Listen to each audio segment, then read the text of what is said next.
তুই আমার পাশে কি করিস? আর আমার জামা কোথায়?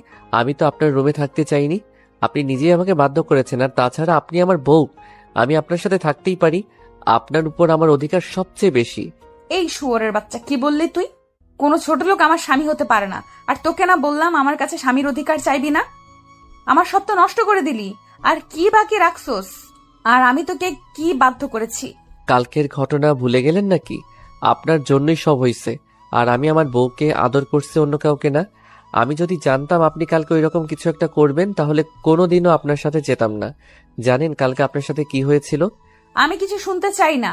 আর তুই কুত্তার বাচ্চা আমার সাথে এমনটা করতে পারলি? আমি তোকে স্বামী হিসেবে মানি না বলেই তুই সুযোগ খুঁজছিলি, তাই না? আর সেই সুযোগ পেয়ে গেলি আর কাজে লাগিয়ে ফেললি। ছি! আপনি আমার পুরো কথাটা শুনছেন না কেন? আমার চোখের সামনে থেকে সরে যা, আমি তোকে দেখতে পারছি না। আমি নিশ্চুপ থেকে তাকে বললাম, কালকে রাতে আপনি নেশা করে সেন্স ছিল না। আর এই সুযোগ নিয়ে আপনার বান্ধবীর ভাই আপনার সাথে খারাপ কিছু করতে চাচ্ছিল। তাই তো আমি আপনাকে ওখান থেকে নিয়ে আসি। বাসায় নিয়ে আসার পর আপনার সেন্স ছিল না বলে আমাকে জড়িয়ে ধরেছিলেন এবং ছাড়ছিলেন না। আমি অনেক চেষ্টা করে নিজেকে ছাড়াতে না পেরে এই দুর্ঘটনাটা ঘটে। এরপর রুবি আমার সব কথা শুনে বলল, আমি তোর কথা বিশ্বাস করি না। তুই মিথ্যা কথা বলতেছস আমার সাথে। তুই কি ভাবিস আমি কিছু বুঝি না? মিথ্যা কথা বলে তুই আমাকে ভোগ করলি। সত্যি কথা, আমি মিথ্যা বলতেছি না, আমাকে বিশ্বাস করুন। বিশ্বাস করি না ছোট লোকের বাচ্চা। তুই চলে যা আমার সামনে থেকে, আর কোনোদিনও আসবি না। তোকে আমি একটু ভালো ভাবতাম। আমি জানতাম না তোর চরিত্র এইরকম। এই শিক্ষা দিয়েছে তোর বাবা মা? এতই যদি শরীরের চাহিদা থাকতো পতিতালয়ে যাইতি। এসব কথা শুনে আমার রাগ উঠে গেল। সে আমার চরিত্র নিয়ে কথা বলল। এতদিন সবকিছু সহ্য করেছি শুধু ভালোবাসি বলে, কিন্তু আর না, এত কিছু আর আমি মেনে নিব না। রুবির জন্য আমার মনে যতটুকু ভালোবাসা ছিল তা আজ ঘৃণায় পরিণত হলো। আমি নিজেকে শান্ত করে রবিকে বললাম, অনেক অপমান সহ্য করেছি শুধু তোকে ভালোবাসি বলে, কিন্তু তুই আমাকে এত বড় কথা বলতে পারলি? কি চাস তুই? আমি চলে যাব তোর জীবন থেকে, তাই না? রুবি আমার কথা শুনে কিছুটা অবাক হলো, কারণ আজ পর্যন্ত রুবিকে কখনো তুই করে বলিনি। সে আমার দিকে চেয়ে বলল, আমি চাই তুই আমার জীবনে কখনো ফিরে আসবি না, আর আসিস না আমার কাছে। আচ্ছা ঠিক আছে, আমি আজই চলে যাব। এ বাড়ি ছেড়ে আর আসবো না কোনোদিন তোর সামনে। তোর প্রতি আমার আজ থেকে আর কোনো ভালোবাসা নেই, যা আছে সব ঘৃণা। ভালো থাকিস। আর কোনোদিন তোর পিছু পিছু এসে বলবো না ভালোবাসি। এ কথা বলে ব্যাগে প্রয়োজনীয় জিনিসগুলো নিলাম, সাথে রুবির একটা ছবি নিলাম। আমি রুবির রুম থেকে আমার সব কাপড় গুছিয়ে নিয়ে বেরিয়ে গেলাম ওর রুম থেকে। রুবি আমার যাবার পথে চেয়েছিল, তাতে আমার কি? খালু খালাম্মাকে কিছু বললাম না, জানি তারা কষ্ট পাবে, হয়তো আমাকে অনেক খুঁজবে। একটা দীর্ঘশ্বাস ফেললাম, পিছন ফিরে বাসাটাকে একবার ভালোভাবে দেখে নিলাম। কতগুলো বছর ছিলাম এই বাড়িতে। রুবির অবহেলায় আর আন্টি আঙ্কেলের ভালোবাসায় দিনগুলো কেটে যাইতো। এই বলে রাস্তায় আপন মনে হাঁটছি। ভাবতেই পারিনি আমার জীবনে এমন একটা দিন আসবে। প্রিয় মানুষটির থেকে আলাদা হতে হবে। বিধাতা কেন আমাকে এমন পরীক্ষার সম্মুখীন করলেন? কেন এত অবহেলিত আমি রুবির কাছে? কেন বুঝে না ওকে সত্যি ভালোবাসি? তবে ওর থেকে দূরে গিয়েও যদি ও আমার ভালোবাসা বোঝাতে পারি তাহলে তাই করব। চলে যাব অনেক দূরে, আর আসবো না ওর কাছে। আর কাউকে ছোট লোক বলতে হবে না, আর কাউকে গালাগালি করতে হবে না। আর কালকের কথাগুলো ভাবতে লাগলাম, কি থেকে কি হয়ে গেল। সামান্য ভুলের জন্য এত বড় শাস্তি পেতে হচ্ছে। কালকে রাতে যদি নিজেকে একটু কন্ট্রোল করতে পারতাম তাহলে আর এমন একটা সময় দেখতে হতো না। বুক ফেটে কান্না আসতে লাগলো। ভাবতেই কেমন জানি লাগে। জীবনে পথ চলতে হবে একা, পাওয়া হলো না রবির ভালোবাসা। আমি তো শুধু একটু ভালোবাসাই চেয়েছিলাম ওর থেকে, তার বদলে কি পেলাম? শুধু অবহেলা। কোথায় যাব, আমি কি করব, কিছুই মাথায় আসছে না। ভাবলাম এই শহরে আর থাকবো না, চলে যাব এই শহর ছেড়ে। যেই শহর শুধু অবহেলা পেয়েছি সেখানে আর থাকবো না। আর ফিরে আসবো না এই শহরে, আর আসবো না রুবির কাছে, আপনজনের কাছে। এই কথা ভেবে চলে গেলাম রেল স্টেশনে। সেখান থেকে টিকিট কাটলাম সিলেটের। কিছু সময় পর ট্রেন ছেড়ে দিল। আমিও গিয়ে বসে পড়লাম ট্রেনে। ট্রেন চলছে আপন গতিতে। আর আমি ভাবছি, আজ যদি আমার মা বাবা বেঁচে থাকতো তাহলে আর এই দিন দেখা লাগতো না। মা বাবাকে খুব মিস করছি। কোথায় চলে গেলে তোমরা আমাকে একা করে? কেন নিয়ে গেলেন আমাকে ছেড়ে গেলে এই নিষ্ঠুর পৃথিবীতে, যেখানে শুধু অবহেলায় পড়ছি আমি তিলে তিলে? এই রে, আপনাদের তো পরিচয় দেওয়া হয়নি। আমি হলাম আরিফ, বাবা মায়ের একমাত্র সন্তান। আমি যখন ক্লাস 10-এ পড়ি তখন আমার মা বাবা রোড অ্যাক্সিডেন্টে মারা যায়। ভাগ্যক্রমে আমি বেঁচে যাই। তারপর থেকে খালা খালুর বাড়িতে বড় হই। আর রুবি হচ্ছে তাদের একমাত্র মেয়ে। আমি অনার্স 3য় বর্ষে পড়ি, রুবিও। গল্পের সাথে সবকিছু জানতে পারবেন। আপনাদের সাথে কথা বলতে বলতে চলে আসলাম নিজ গন্তব্য সিলেট শহরে। ট্রেন থেকে নেমে পড়লাম। সাইনবোর্ডে তাকিয়ে দেখি এই জায়গার নাম চাঁদপুর। আমি কিছুক্ষণ স্টেশনে একটা চেয়ারে বসে বসে খালা খালুর কথা ভাবছি। তারা আমাকে বাড়ি না দেখতে পেয়ে পাগলের মতো খুঁজছে হয়তো। আর রুবি হয়তো অনেক খুশি হয়েছে। এসব কথা মনে পড়ছে আর দু চোখ বেয়ে শুধু পানি পড়ছে। তবে আমিও ভেবে নিয়েছি কোনোদিন নিজের শহরে যাব না, আর রুবিকে আমার এই চেহারা দেখাবো না। এখন একটা থাকার জায়গা করতেই হবে, তারপর কলেজে ভর্তি হতে হবে। কিন্তু কে সাহায্য করবে আমাকে? আমি তো কাউকে চিনি না এখানে। এবার স্টেশন থেকে বেরিয়ে শহরের দিকে যাচ্ছি। এভাবে হাঁটতে হাঁটতে কখন যে রাত হয়ে যায় মনে নাই। আমি রাস্তার ল্যাম্প পোস্টের নিচে দাঁড়িয়ে আছি, আর তখনই দূরে দেখলাম একটা লোক গাড়ি থেকে নেমে দোকানে কিছু জিনিস নিয়ে গাড়ির কাছে যাচ্ছিল। আর তখনই লোকটা বুকে হাত দিয়ে রাস্তার মাঝে পড়ে গেল। আমি যাইতে যাচ্ছিলাম, তারপর একটু ভেবে গেলাম লোকটির কাছে। লোকটি দেখে মনে হলো অজ্ঞান হয়ে গেছে। আমি তাকে ওনার গাড়িতে ওঠালাম। পাশের মানুষ প্রশ্ন করে জানতে পারলাম পাশে একটা হাসপাতাল আছে। তাকে ওই হাসপাতালে নিয়ে গেলাম। ডাক্তার নার্স এসে তাকে নিয়ে গেল। আমি ভাবলাম চলে যাব, তারপর ভাবলাম লোকটাকে একটু দেখেই যাই কি অবস্থা। কিছু সময় পর ডাক্তার বেরিয়ে এসে বলল, চিন্তার কোনো কারণ নেই, রোগী এখন সুস্থ আছে। কি হয়েছিল ওনার? উনি হার্টের রোগী, হার্ট সমস্যার কারণে এই রকম হয়েছে। বলে ডাক্তার চলে গেল। এখন 3টা বাজে, আমারও যাওয়ার কোনো জায়গা নেই, তাই হাসপাতালে থেকে গেলাম। সকালে ওনার সাথে দেখা করে চলে যাব। সকালে আপনি এখন কেমন আছেন? এখন একটু ভালো আছি বাবা। তুমি আমার জীবন বাঁচিয়েছো, তোমাকে কি বলে ধন্যবাদ দিব? আঙ্কেল, ধন্যবাদ জানানোর দরকার নেই। আচ্ছা, আমি আসি। তোমাকে দেখে মনে হয় এই শহরের না বাসা কোথায় তোমার?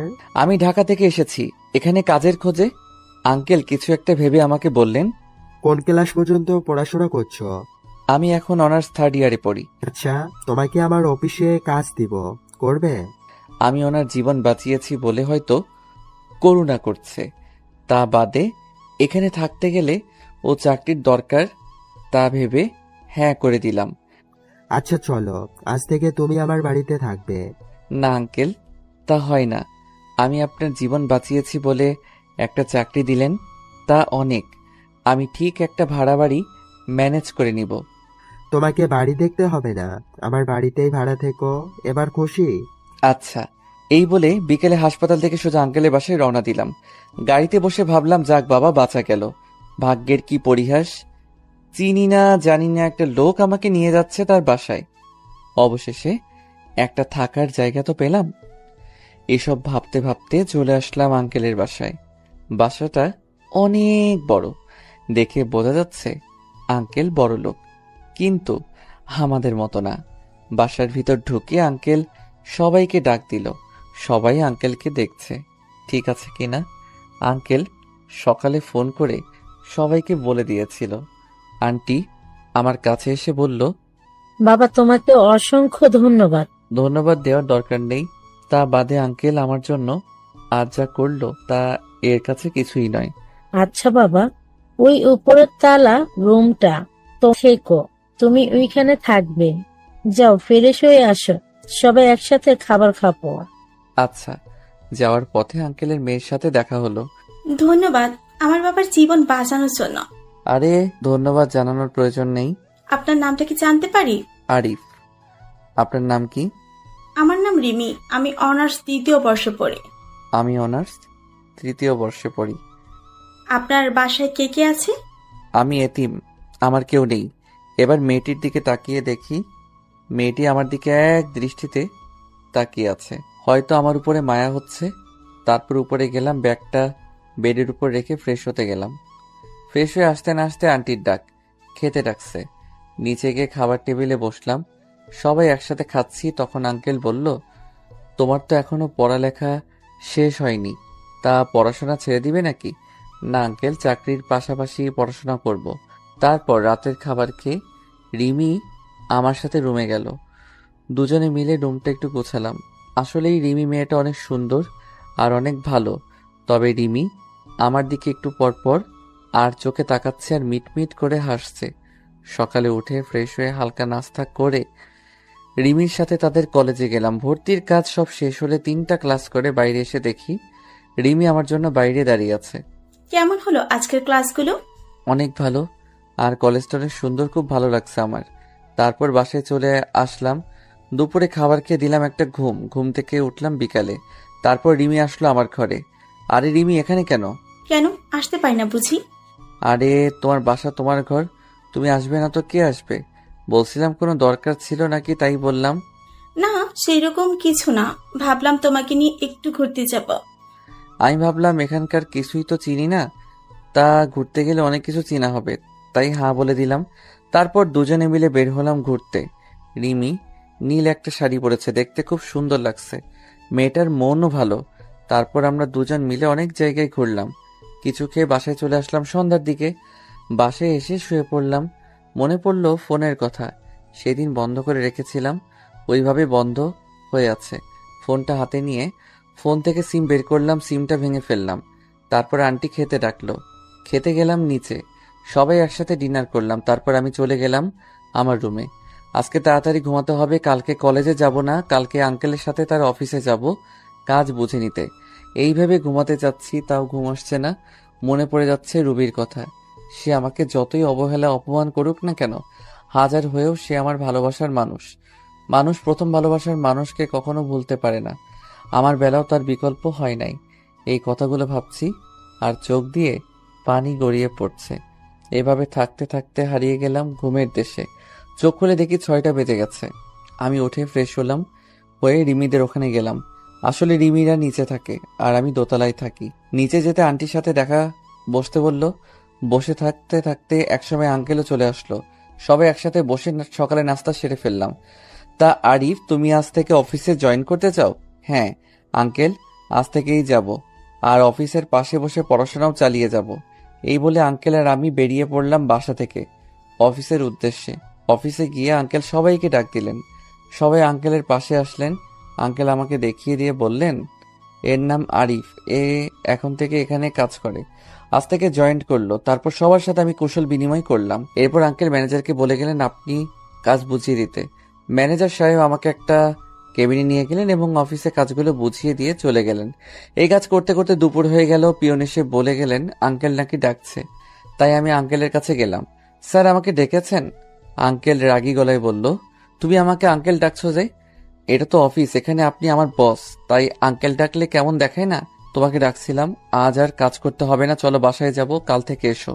আচ্ছা চলেন। এই বলে আমি আর আঙ্কেল বেরিয়ে পড়লাম অফিস থেকে বাসার উদ্দেশ্যে। বাসায় আসলাম, রুমে গিয়ে ফ্রেশ হয়ে নিচে আসলাম। তখনই দেখলাম রিমি আসছে কলেজ থেকে। রিমি গেল ফ্রেশ হতে। ফ্রেশ হয়ে আসলে সবাই একসাথে খাবো। তারপর আঙ্কেল, রিমি সবাই আসলো খাবার খেয়ে। আমি আমার রুমে গিয়ে ঘুমিয়ে পড়লাম।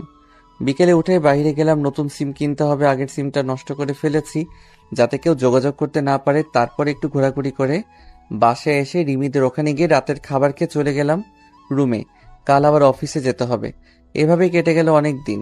তাও আমার মন থেকে রুবিকে মুছে ফেলতে পারলাম না। যখনই তার কথা মনে হয় অনেক কষ্ট হয়। কি করব, ভালোবাসি যে তাকে। এখন আর রিমিদের ওখানে প্রয়োজন ছাড়া যাই না। এখন আমি নিজেই রান্না করে খাই, আর কতকাল মানুষের বাসায় খাবো। আমার জন্য যা করেছে সেটাই অনেক। রিমিদের বাসায় যাই না দেখে রিমি প্রতিদিনই কিছু না কিছু নিয়ে আসে আমার জন্য, বারণ করা সত্ত্বেও নিয়ে আসে। তবে রিমির ব্যবহার দেখে আমি খুব অবাক হই। মেয়েটা এত ভালো, আর মাঝে মাঝে রিমির আচরণ দেখে মনে হয় রিমি আমাকে খুব ভালোবাসে।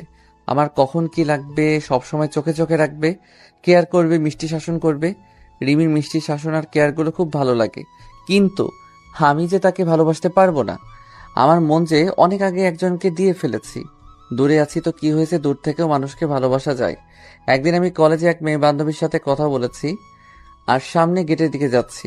মেয়েটা আমার খুব কাছের মনে করে, সে আমার হাত ধরে হাঁটছে আর তখনই দেখি সামনেই রিমি, কিন্তু তার চোখ দিয়ে অনবরত পানি বের হচ্ছে।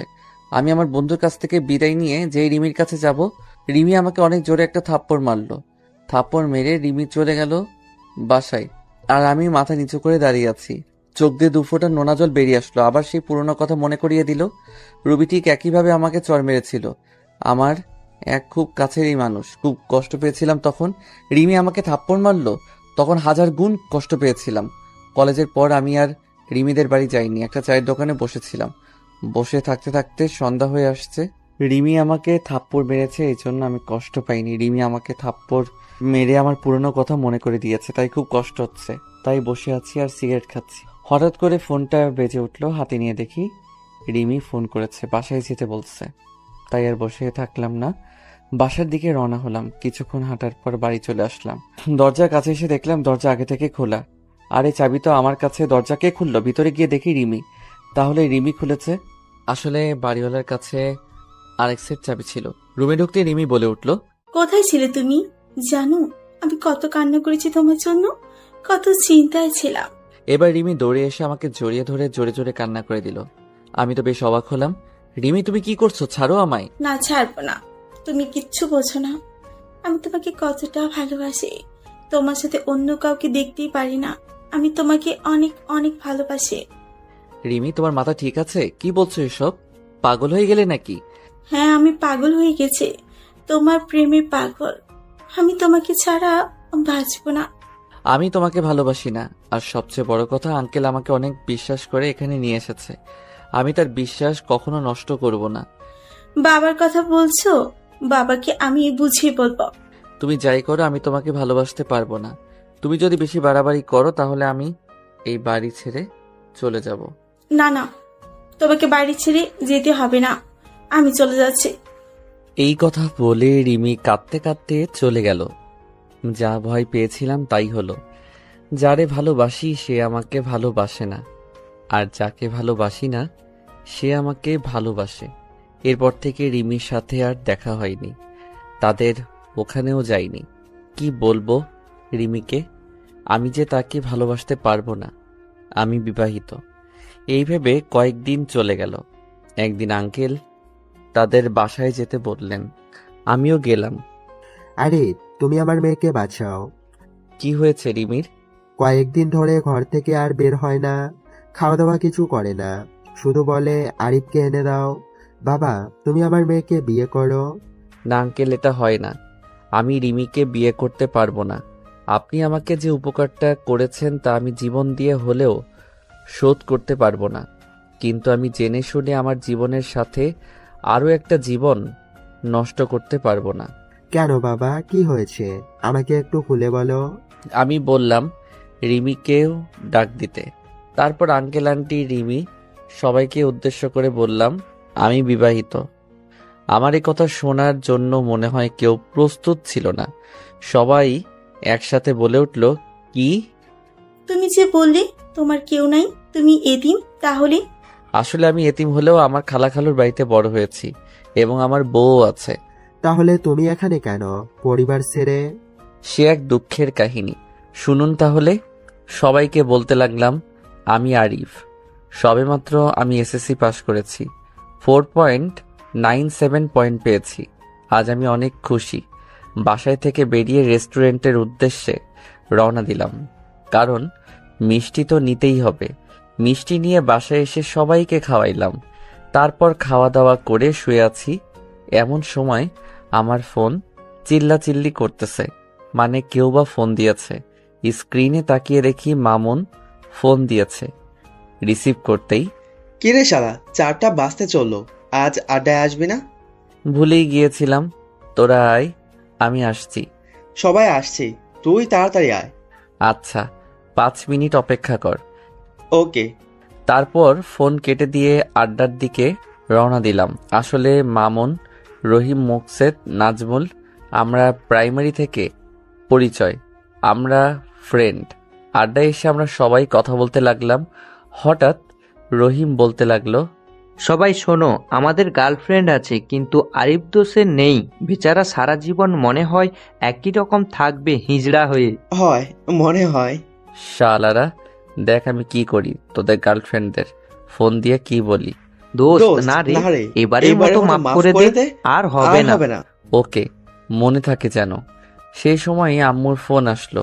আমি ফোন বের করে বললাম, হ্যাঁ আম্মু বলো। তুই কোথায় আছিস? এই তো বন্ধুদের সাথে আড্ডা দিচ্ছি। এখন আর আড্ডা দিতে হবে না, বাসায় আয়, দরকার আছে। আচ্ছা। বন্ধুর কাছ থেকে বিদায় নিয়ে বাসায় আসলাম। এসে ফ্রেশ হয়ে খাবার টেবিলে বসলাম। তোর তো পরীক্ষা শেষ, আর তোর আব্বু অনেকদিন পর ছুটি পেয়েছে, তাই ভাবলাম তোর খালার বাড়ি থেকে ঘুরে আসবো। কি বলিস? আমার যে কি আনন্দ হচ্ছে, খালার বাড়ি যাব। আপনারা ভাবছেন খালার বাড়ির কথা শুনে এত আনন্দ হচ্ছে কেন? কার সেখানে গেলে আমার খালাতো বোন রুবির সাথে দেখা হবে, কারণ ওকে আমি ছোট্টবেলা থেকেই পছন্দ করি। আচ্ছা, কবে যাব আমরা? কালকেই সকালে তাড়াতাড়ি উঠিস। কিন্তু কে জানতো এর বের হওয়াই হবে আমার মা বাবার সাথে শেষ বের হওয়া। আমাদের গাড়ি অ্যাক্সিডেন্ট করলো। আমি গাড়ি পিছনের সিটে থাকায় কোনো মতে বেঁচে যাই, কিন্তু আমার মা বাবা আর বাঁচল না। মা বাবা চলে যাওয়ার পর আমি অনেক ভেঙে পড়ি। তখন খালা খালু তাদের বাড়ি নিয়ে গেল এবং ওখান থেকেই বড় হই।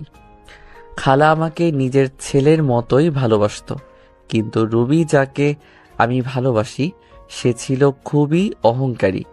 আমাকে সে পছন্দ করতো না, বলতে গেলে আমাকে দেখতেই পারতো না। আমাকে অনেক অবহেলা করে, কলেজে যেও আমার সাথে খারাপ ব্যবহার করে। এভাবে দিন পার করতে লাগলাম। এখন আমি ভার্সিটিতে পড়ি। একদিন আমার বন্ধু আমাকে বলে সে একটা মেয়েকে পছন্দ করে। আমাকে একটা লাভ লেটার দিয়ে বলল ওই মেয়েটাকে দিতে। আমার আবার ওই মেয়েটার সাথে ভালো সম্পর্ক ছিল, তাই লাভ লেটারটা নিয়ে ওই মেয়েকে ডাক দিয়ে চিঠিটা ওর হাতে দিলাম। সে সময় রুবি পাশ দিয়ে যাচ্ছিল। এসব দেখে মেয়েটার হাত থেকে চিঠিটা নিয়ে, তো সাহস কি করে হয় ওই মেয়েকে প্রেমপত্র দেওয়ার? আমি ইচ্ছা করে দেইনি। তোকে আর কিচ্ছু বলতে হবে না। তোদের মতো কিছু ছেলের জন্যই আজকে মেয়েরা সমাজে অবহেলিত। কয়েকদিন পর ভার্সিটিতে এসেই মেয়েদের প্রেমপত্র দেওয়া শুরু। জানি না সামনে আর কি করবি। তোকে দেখে তো মনে হয় একদম নিষ্পাপ বাচ্চা, কিন্তু তুই যে এমন একটা কাজ করবি তা তোকে দেখে কেউই বুঝতে পারবে না। আর শোন, আর কখনো কোনো মেয়ের সাথে এরকম করবি না। মাথা নিচু করে দাঁড়িয়ে আছি। অনেক ছাত্রছাত্রী দাঁড়িয়ে আমাকে দেখছে। কোনো কিছু না করে ও এইভাবে সবার সামনে অপমানিত হলাম। অবশ্য রুবির কাছ থেকে অপমানিত হওয়া আমার কাছে নতুন কিছু নয়। সেই ওর বাড়িতে আসার পর থেকেই অপমানিত হয়ে আসছি, বাবা মা মারা যাওয়ার পর থেকে। সরি বন্ধু, আমার জন্য তোর এমনটা হলো। আরে এসব কিছু মনে করিনি। চল। কলেজ থেকে বের হয়ে আসলাম আর ভাবতে থাকলাম রুবি কেন আমার সাথে এরকম আচরণ করে। বাসায় গিয়ে কিছু খেয়ে ঘুমিয়ে পড়লাম। পরের দিন ঘুম থেকে উঠতে একটু দেরি হয়ে গেছিল, তাই ভার্সিটি যেতে একটু দেরি হলো। কি ব্যাপার, এত দেরি হলো কেন? সরি স্যার, আর হবে না। আচ্ছা যাও। ক্লাস শেষ করে বাসায় চলে আসলাম। রুবি আমি এক ক্লাসেই পড়ি, কিন্তু ও আমার সাথে কথা বলে না, মনে হয় চিনেই না আমাকে। বাসায় আসতে আসতে 2টা বেজে গেল। বাসায় এসে দুপুরে খাবার খেয়ে ঘুমাতে গেলাম। বিকেলে বাহির থেকে ঘুরে এসে পড়তে বসলাম। 10টার দিকে খাবার খেয়ে ঘুমিয়ে গেলাম। ঘটনা ঘটলো সকালে। হারিফ শোন, তোরা এখন অনেক বড় হয়ে গিয়েছিস। আমি আর তোর খালু চাই তোকে রুবির সাথে বিয়ে দিতে। তোর কোনো আপত্তি আছে? আমি ভাবলাম সকালে আজ কার মুখ দেখে উঠেছিল যে খালা নিজে এসে বিয়ের কথা বলছে। আমি যেহেতু রুবিকে পছন্দ করি প্লাস ভালোবাসি, তাই আর না করলাম না। ভাবলাম রুবি ঠিক একদিন আমাকে ভালোবাসবে, আমার কোনো আপত্তি নেই। কিন্তু রুবি কি এই বিয়ে করতে রাজি হবে? সেটা তুই আমাদের উপর ছেড়ে দে। তারপর খালাম্মা চলে গেল। আমি জানতাম রুবি এই বিয়ে মানতে চাইবে না, কিন্তু খালা খালুর জোড়াজড়িতে হ্যাঁ বলে দিছে। দেখতে দেখতে আমাদের বিয়েটাও ভালোভাবে হয়ে গেল। আমি এখন যাচ্ছি বাসর ঘরে। ঘরে গিয়ে দেখলাম রুবি খাটের উপরে বসে আছে। আমি কিছুটা সাহস নিয়ে গেলাম তার কাছে। যেই খাটে বসলাম আর রুবি বলতে শুরু করলো, এই ছোট লোকের বাচ্চা, আমার কাছে একদম আসবি না, এখান থেকে চলে যা। রুবি, আমরা তো এখন স্বামী স্ত্রী। আমি তোকে স্বামী হিসেবে মানি না। আর তুই কি ভাবলি তোর মতো ছোট লোককে আমি বিয়ে করতে রাজি হব? হ্যাঁ, বাবা মায়ের জোরাজোরিতে এই বিয়ে করছি। রুবি, আমি তোমাকে অনেক ভালোবাসি, প্লিজ তুমি আমাকে মেনে নাও। তোর মতো ছোট লোককে আমি ভালোবাসবো কোনো প্রশ্নেই আসে না। আর তুই কোনো দিন আমার কাছে স্বামীর অধিকার খাটাতে আসবি না। আর শোন, এই কথাগুলো মা বাবা যেন জানতে না পারে। যা মেঝেতে গিয়ে শুয়ে পড়। আমি একটা বালিশ নিয়ে নিচে শুয়ে পড়লাম। আমি জানতাম রুবি আমাকে মানবে না, কিন্তু কিছুদিন পর সব ঠিক হয়ে যাবে এই আশা নিয়েই থাকা। কিন্তু আমার ধারণা ভুল। দিন যাচ্ছে আর রুবি আমার প্রতি আরো খারাপ ব্যবহার করছে। রুবি কাপড় চেঞ্জ করছিল, আমি জানতাম না। হুট করে রুমে ঢুকতেই, এই কুত্তার বাচ্চা, রুমে আসতে গেলে নক করে আসতে বলছি না? না মানে আপনাকে খাওয়ার জন্য ডাকতেছে। এদিকে আয়। আমিও ওর একটু কাছে গিয়ে দাঁড়ালাম। ঠিক তখনই রুবি আমাকে ঠাস ঠাস করে দুই গালে 2টা থাপ্পড় মারল। থাপ্পড়গুলো অনেক জোরে মারল, তাই ঠোঁট কেটে রক্ত বের হতে লাগলো আর আমার চোখ দিয়ে পানি ঝরতে লাগলো। ভীষণ ব্যথা করতেছে। এরপর যদি রুমে আসিস তাহলে নক করে আসবি। যত সব ছোট লোক। এখন যা, আমি আসতেছি। আমি কিছু বললাম না। এইটা আমার সাথে শুধু আজকে ঘটেছে তা না, প্রতিদিনই আমার সাথে এইরকম করে রুবি। ঠোঁটে ভীষণ ব্যথা করতেছে। ওয়াশরুমে গিয়ে ঠোঁটের রক্তগুলো মুছতে চাইতেছি, কিন্তু হাত লাগাতে পারছি না। ভীষণ ব্যথা করতেছে। কোনো মতে ফ্রেশ হয়ে নিচে চলে আসলাম। নিচে গিয়ে দেখি রুবি খাওয়ার টেবিলে বসে আছে। আমিও গেলাম। আরিফ, এই দিকে আসো। জি খালু, বলেন। দাঁড়িয়ে আছো কেন? কি বসো, আমরা একসাথে খাবো। আমি রুবির দিকে তাকালাম। ও আমার দিকে আগুন চোখে তাকিয়ে আছে। আমি কিছু বললাম না। এখনো দাঁড়িয়ে আছি। কি হয়েছে আরিফ? তোকে বসতে বললো না? আসলে খালা আমাকে তুই করেই বলে। আমাকে নিজের ছেলের মতো ভাবেন। আমি এখনো দাঁড়িয়ে আছি আর রুবির দিকে চেয়ে আছি। রুবি শুধু রাগে ফুঁসতেছে। আরিফ, তোমাকে আমি বসতে বলেছি, তুমি দিন দিন অবাধ্য হয়ে যাচ্ছ। খালু, বসতেছি। আমি যখন বসতে যাব তখনই রুবি চেয়ার থেকে উঠে দাঁড়িয়ে যায় আর বলতে লাগলো, এই ছোট লোকের সাথে আমি এক টেবিলে বসে খেতে পারবো না। তোমাদের মন চাইলে তোমরা খাও। কিসের ছোট লোক? ভুলে যাস না রুবি, আরিফ কিন্তু তোর স্বামী। কিসের স্বামী? আমি মানি না। এই বলে রুবি না খেয়ে চলে গেল।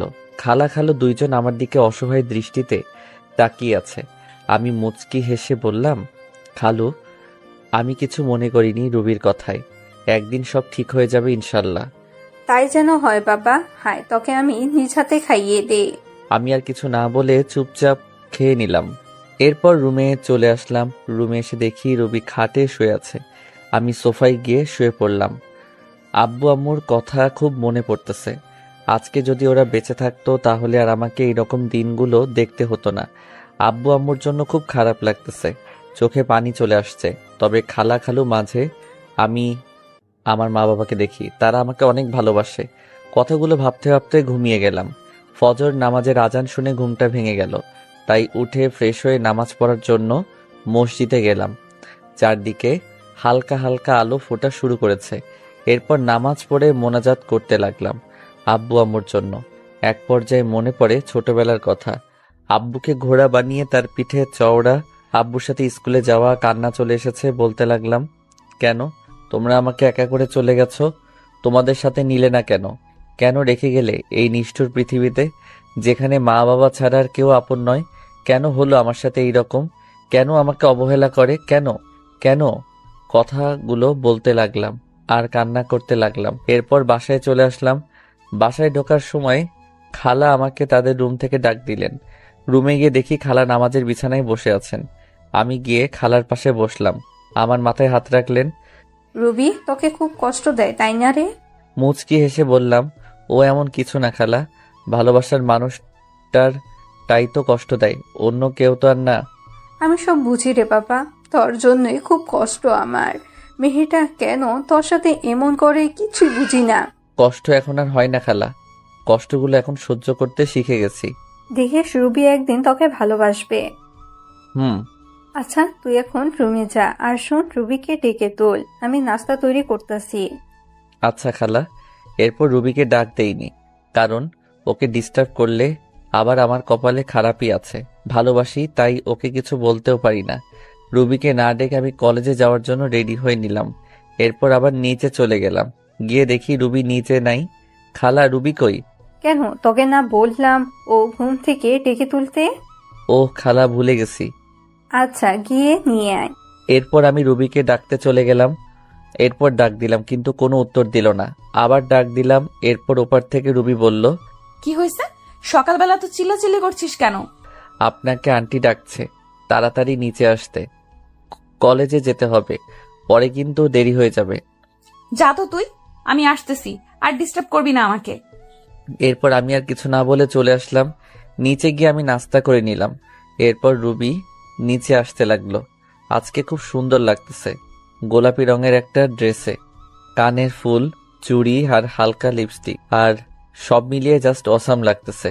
আমার হা করে তাকিয়ে থাকা দেখে রুবি আমাকে বলল, কুত্তার মতো এভাবে তাকিয়ে আছিস কেন, শুয়োরের বাচ্চা? রুবির কথাটি সোজা গিয়ে আমার বুকে লাগলো। কি এক কপাল নিয়ে পৃথিবীতে এসেছি, নিজের বউয়ের দিকে তাকালেও গালি শুনতে হয়। ওই সময় শুধু চোখে পানি ছলছল করতেছে। আদিক্ষেতা না করে গাড়ি বের কর, কলেজে যাব। আমি আর কিছু না বলে গাড়ি বের করে রুবির জন্য অপেক্ষা করতে লাগলাম। কিছুক্ষণ পর রুবি আসলো। এরপর আমরা কলেজে চলে আসলাম। তুই গাড়ি পার্ক করে ক্লাসে চলে যা। যদি কোথাও যাস বা কারোর সাথে কথা বলিস তাহলে তোর অবস্থা খারাপ করে দিব। আমি শুধু মাথা নাড়ালাম। আমি খেয়াল করলাম ওর বান্ধবী ওকে বলতে লাগলো, রুবি তুই সব সময় আরিফের সাথে এই রকম করিস কেন? ছেলেটা কত স্মার্ট আর খুব ভালো, তাহলে কেন সব সময় অবহেলা করিস, কেন খারাপ আচরণ করিস? আর বড় কথা, ও এখন তোর স্বামী, তবুও কেন ওর সাথে খারাপ ব্যবহার করিস? কিসের স্বামী? হ্যাঁ, আর তোকে আমি বলে রাখলাম কোনোদিনও আমাকে কিছু শেখাতে আসিস না। আর এত যদি দরদ হয় তাহলে তুই ও ছোট লোকটাকে বিয়ে করে নে, তাহলে আমিও উদ্ধার হব। আমিও তো চাই, কিন্তু জানি ও তো তোকে ভালোবাসে। আমি হাজার চাইলেও আমার হবে না, জানি, ওইটা আমি ভালোভাবে জানি। আরিফ আমাকে ভালোবাসে তুই কিভাবে জানিস? তোকে যদি ভালোই না বাসতো তাহলে তোর এত অবহেলা সহ্য করতো না, তোর এত খারাপ আচরণ মুখ বুঝে সহ্য করতো না। আফসোস, আরিফের মতো কেউই আমার জীবনে এলো না। ভালোবাসা না ছাই, ছোট লোকের আবার ভালোবাসা। এই বলে ওরা ক্লাসে চলে আসতে লাগলো। তাই আমি তাড়াতাড়ি করে ক্লাসে চলে আসলাম। রুবির কথাগুলোতে খুব কষ্ট পেলাম। এরপর ক্লাসগুলা শেষ করে চলে আসলাম বাড়িতে। এইভাবে কাটতে থাকে দিন, আর রুবির অবহেলা প্রতিনিয়ত সহ্য করতে হচ্ছে। ভালোবাসার মানুষটির অবহেলা কত কষ্টের তা যদি রুবি জানতো তাহলে আমাকে এইভাবে অবহেলা করতো না। বসে আছি নিজের রুমে, তখন রুবি আসলো আমার রুমে। আজকে সন্ধ্যায় আমার এক বান্ধবীর জন্মদিনের পার্টি আছে, আমার সাথে তুইও যাইবি, তাই তাড়াতাড়ি রেডি হয়ে নিস। যদি দেরি করিস তাহলে তোর কপালে খারাপই আছে। আমি শুধু মাথা নেড়ে হ্যাঁ সূচক উত্তর দিলাম। এরপর সন্ধ্যায় রেডি হয়ে গাড়ি নিয়ে বাহিরে অপেক্ষা করতে লাগলাম।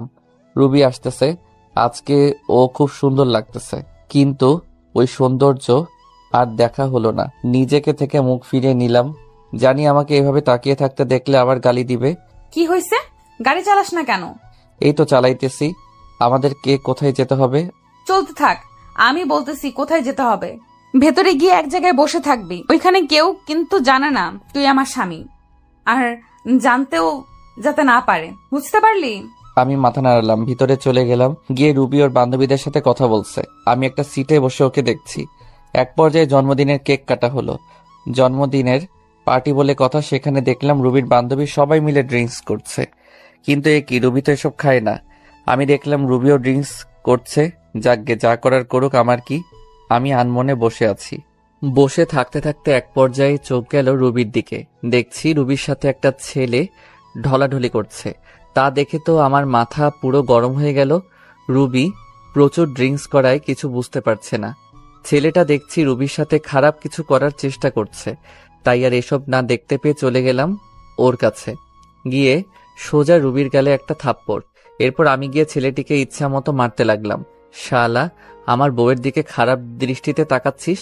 মারতে মারতে প্রায় ছেলেটিকে আধামরা করে ফেলি। তখনই রুবির বান্ধবী, যার আজ জন্মদিন, সে এসে আমাকে আটকায়, বলে, ভাইয়া সরি, আমার ভাই এই রকম কাজ করবে আমি তা জানতাম না, ভাইয়া ক্ষমা করে দিন।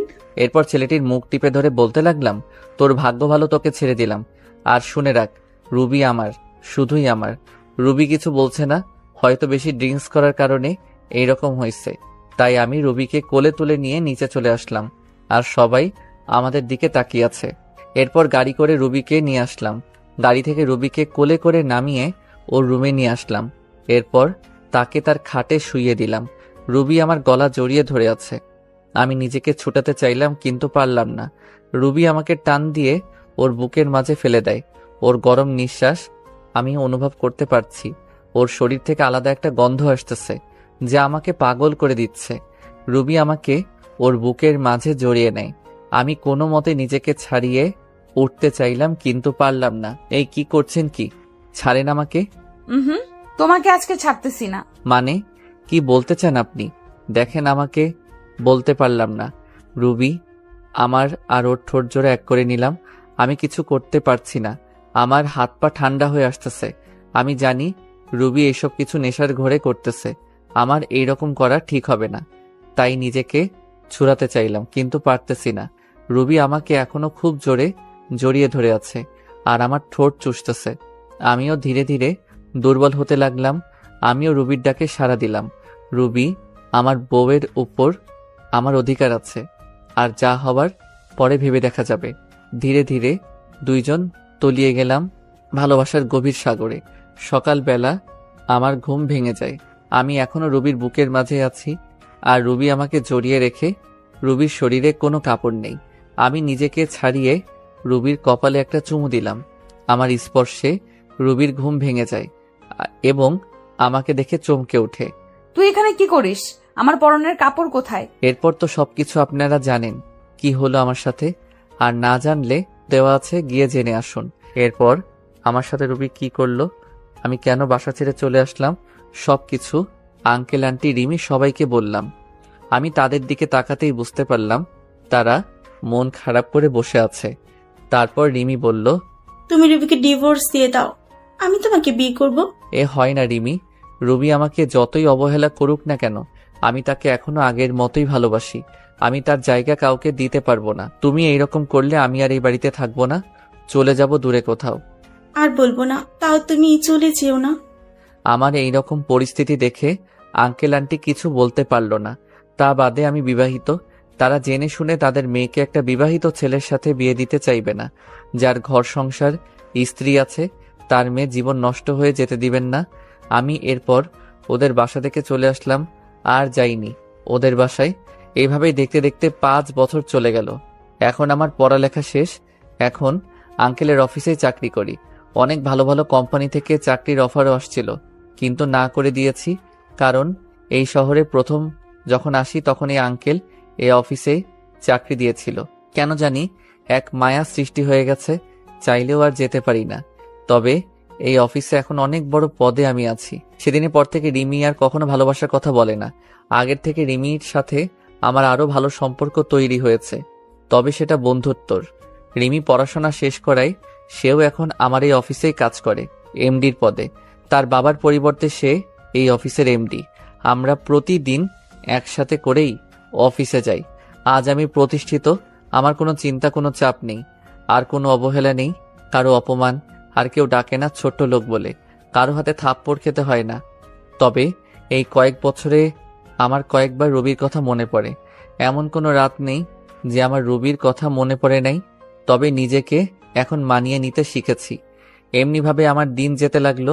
একদিন আঙ্কেল অফিসের সবাইকে এক জায়গায় করলেন, আর বলতে লাগলেন, এবার আমরা একটা বড় ধরনের প্রজেক্ট পেয়েছি, প্রায় 2 কোটি টাকার। তাই এই কাজটা আমি আরিফকে দিতে চাই।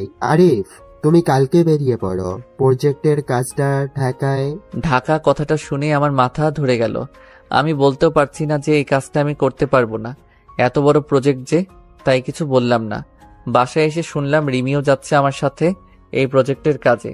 আঙ্কেল বলল, তোমাকে ওখানে থাকার কোনো চিন্তা করতে হবে না। রিমির ফুপুর বাড়ি ওখানেই তোমরা থাকবে কাজ শেষ না হওয়া পর্যন্ত। সকালে বের হব, তাই রাতে সবকিছু গুছিয়ে নিলাম এবং ঘুমিয়ে গেলাম। সকালে রিমি আর আমি রওনা হলাম ঢাকার উদ্দেশ্যে। রেল স্টেশনে গিয়ে টিকিট কাটলাম, সিলেট টু ঢাকা। কখনো ভাবতে পারিনি যে আবার ফিরবো ঢাকা। ভেবে নিয়েছিলাম আর কখনো যাব না, কিন্তু কি করার, ভাগ্যের যে লেখা আছে তাই হবে। রুবি হয়তো আজ নতুন সংসার করতেছে, আমার কথা ভুলেই গেছে। এবার রিমি আর আমি ট্রেনে উঠলাম, গিয়ে বসে পড়লাম নিজের সিটে। ট্রেন চলছে আপন গতিতে। ভাবতে ভাবতে কখন যে ঢাকায় পৌঁছে গেছি খেয়ালই করলাম না। প্রাণের শহর ঢাকা শহর। আজ 5 বছর পর আসলাম। 5 বছর কেটে গেল, আজ আবারও ঢাকা ফিরছি। সবকিছু অচেনা মনে হচ্ছে। দেরি না করে সোজা রওনা দিলাম রিমির ফুপুর বাসায়। আমাকে দেখে চিনতে পারিনি, আর চিনবেই বা কি করে। আমার পাশে রিমির দিকে তাকিয়ে দৌড়ে চলে আসলো রিমির কাছে। রিমিকে ধরে বলল, মা, তুমি যে আসবে আমি কখনোই কল্পনা করতে পারিনি। সেই ছোট্টবেলায় এসেছিলি, আর তো একবারও আসিসনি। আমাদের কথা মনে পড়ে না বুঝি? যা ফ্রেশ হয়ে আসো, আমি খাবার বেড়ে দিচ্ছি। আর হ্যাঁ, তোর পাশের ছেলেটা কে রে? ও আমাদের অফিসে কাজ করে, আর আমরা অফিসের একটা প্রজেক্টের জন্য এখানে এসেছি। ফ্রেশ হয়ে সবার সাথে দুপুরের খাবারটা খেয়ে শুয়ে আছি। এমন সময় রিমি এসে বলল, বিকেলে ফ্রি আছো? জবাবে হ্যাঁ অবশ্যই, তাছাড়া এখন তো আমার কোনো কাজ নেই, ফ্রি তো থাকবই। বলছিলাম কি ফুপু, বিকালে একটু ডাক্তারের কাছে যাবে? একা একা যাবে না, তাই আমাকে নিতে চাচ্ছে আমার সাথে, যদিও তুমিও যাও। আরে সমস্যা নেই, আমি তো ফ্রি আছি, গেলাম না হয় তোমার সাথে, সময়টাও কেটে যাবে। একা একা থাকতে কি আর ভালো লাগে? আচ্ছা, তুমি এখন রেস্ট নাও। বিকেলে রিমি একটা আকাশি কালারের শাড়ি পরছে, কাচের চুড়ি হাতে, চোখে কাজল দিয়ে আমার সাথে বের হয়েছে। ওকে দেখলে যে কোনো মানুষ প্রেমে পড়ে যাবে। ওকে দেখে রুবির কথা খুব মনে পড়ে গিয়েছে। যথারীতি ডাক্তারের চেম্বারে পৌঁছে গেলাম। রিমির ফুপুকে ডাক্তার দেখা শেষ, তারপরে চেম্বার থেকে বের হব, এমন সময়ে একজন শাড়ি পরা নারীর সাথে ধাক্কা খেলাম। এই যে মিস্টার, দেখে শুনে চলতে পারেন না? কণ্ঠটা খুব পরিচিত, মনে হলো পিছন ফিরে তাকাতে বড়সড় ধাক্কা খেলাম। মনের কষ্টটা আবার জেগে উঠল। এই যে রুবি সামান্য একটু পরিবর্তন হয়েছে, শুধু মেয়েদের বয়স ধরা খুব মুশকিল। তার নজর আমার দিকে পড়তেই অবাক দৃষ্টিতে তাকায় আমার দিকে, চোখ জোড়া ছলছল করতেছে। আরো অবাক হলাম, তার হাতে 3-4 বছরের একটা ছেলে, একদম রুবির মতো দেখতে হয়েছে। রুবির চোখ থেকে পানি পড়তেছে, আমি একদম স্পষ্ট দেখতে পাচ্ছি। এখানে বেশিক্ষণ থাকা যাবে না, তাহলে আমি যে আবার মায়ায় জড়িয়ে যাব। তাকে সরি বলে রিমিকে নিয়ে দ্রুত চেম্বার থেকে বেরিয়ে পড়লাম। এত বছরের কষ্টগুলো আমার ভেসে উঠল মনের ভিতর। নিজেকে কিছুতেই সান্ত্বনা দিতে পারছি না। রাতে বাসায় এসে কিছু না খেয়ে শুয়ে পড়লাম। আন্টি অনেক জোর করলো, খেলাম না আমি। সকালবেলা ঘুম ভাঙতেই দেখি রিমি নাস্তা হাতে নিয়ে দাঁড়িয়ে আছে। আমাকে দেখে বলল, রাতে তো কিছুই খাওনি, এখন একটু খেয়ে নাও। না করতে পারলাম না। নাস্তা খেয়ে বসে আছি। রিমি এসে বলল, ঘুরতে যাবে? একটু বাইরে থেকে ঘুরে আসি, তোমার মন ভালো হয়ে যাবে। অনিচ্ছা সত্ত্বেও রাজি হলাম। রিমিকে নিয়ে একটা নদীর ধারে বসে আছি। গাছপালা সমৃদ্ধ এই নদীর ধার। একটু ঘোরাঘুরি করে রাস্তা দিয়ে বাসায় যাচ্ছিলাম। রিমিও সাথে আছে। মেয়েটা খুব ভালো, আমাকে আপন মনে করে। এখন হয়তো ভালোবাসে আমাকে, কিন্তু সেদিনের ঘটনার পর থেকে আর কিছু বলে না। হয়তো ভয় বলে না। আমি চলে যাব বলেছিলাম। এমনই ভাবে হাঁটছি, এমন সময় পিছন থেকে কেউ বলে উঠল, কেমন আছো আরিফ? পিছনে তাকাতেই দেখি রুবি। কে আপনি, আর কি চাই? আপনি করে বলছো? ধুর, আমি আপনাকে চিনি নাকি? এমন ভাবে বলছো মনে হয় যেন আমাদের কখনোই দেখা হয়নি। দেখুন, আমাকে বিরক্ত না করলে খুশি হব। রিমিকে আমার পাশে দেখে বলল, তোমার বউকে তোমার সাথে খুব মানিয়েছে। একথা বলাতেই আমার মেজাজটাই বিগড়ে গেল। মন চাচ্ছে কষে দুটো থাপ্পড় দিয়ে বলি, তোর কারণে, শুধু তোর কারণে, ভুল বোঝার জন্য আমার জীবনটা নরকে পরিণত হয়েছে। পাবলিক প্লেস, এজন্য কিছু বলি নাই। রিমিকে নিয়ে সাথে সাথে ওই স্থান ত্যাগ করলাম। যাওয়ার সময় দেখতে পেলাম রুবির চোখগুলো ফুলে গেছে। তাতে আমার কি? আমি বারু কি হই? আমার কোনো যায় আসে না। ও মরুক আর বাঁচুক, আই ডোন্ট কেয়ার। কথা বলতে খুব কষ্ট হচ্ছিল। তারপরে বললাম, আমার সাথে কেন এরকম হচ্ছে? কেন পুরনো স্মৃতিগুলো আবার চোখের সামনে আসছে? আমি নতুন জীবন চেয়েছি, কেন আবার পিছুটান আমাকে আটকাচ্ছে? এসব ভাবতে ভাবতে বাড়ি চলে আসলাম। এসে শুয়ে পড়লাম আর ভাবতে থাকলাম রুবির কথা। কিছুই ভালো লাগছিল না। রুবির সাথে দেখা হয়ে আমার জীবনটা আগের মতো হয়ে গেল। খালি রুবির কথাই চিন্তা করছি। পরক্ষণে মনে হলো রুবি তো স্বামী, সংসার, ছেলে সব আছে, তাহলে কেন শুধু শুধু চিন্তা করছি? শত হলেও আমার প্রথম ভালোবাসার রুবি, ভুলে কি থাকা যায়? রুবির কথাগুলো ভাবতেছি, স্বার্থপরের মতো আমাকে একা করে দিল। বিনা দোষে আজ আমি নিঃসঙ্গ। হয়তো এটাই নিয়তি, আমার নিষ্ঠুর ভালোবাসা। সন্ধ্যায় বের হয়ে গেছি, অনেক রাতে বাসায় ফিরলাম। কলিং বেল বাজাতেই রিমি দরজা খুলে দিল। মনে হয় আমার অপেক্ষায় বসেছিল। একটা মেয়ে আমার খুব কেয়ার নিতেছে। আমার সেদিকে কোনো মনোযোগ নেই। আমার হৃদয়ে শুধু রুবিই থাকবে। এত রাতে বাইরে কি করছিলে? ফ্রেশ হয়ে এসো, আমি খাবার দিচ্ছি। আমি কিছুই বললাম না, চুপচাপ খাবার খেয়ে বিছানায় চলে এলাম। সকালে ঘুম থেকে উঠে ল্যাপটপটা হাতে নিয়ে দেখি একটা ইমেইল আসছে। সিন করতেই দেখি আমার ডিপার্টমেন্ট থেকে ইমেলটা এসেছে প্রজেক্টের কাজে। তাই রিমিকে বললাম তাড়াতাড়ি রেডি হতে, অফিসে যেতে হবে।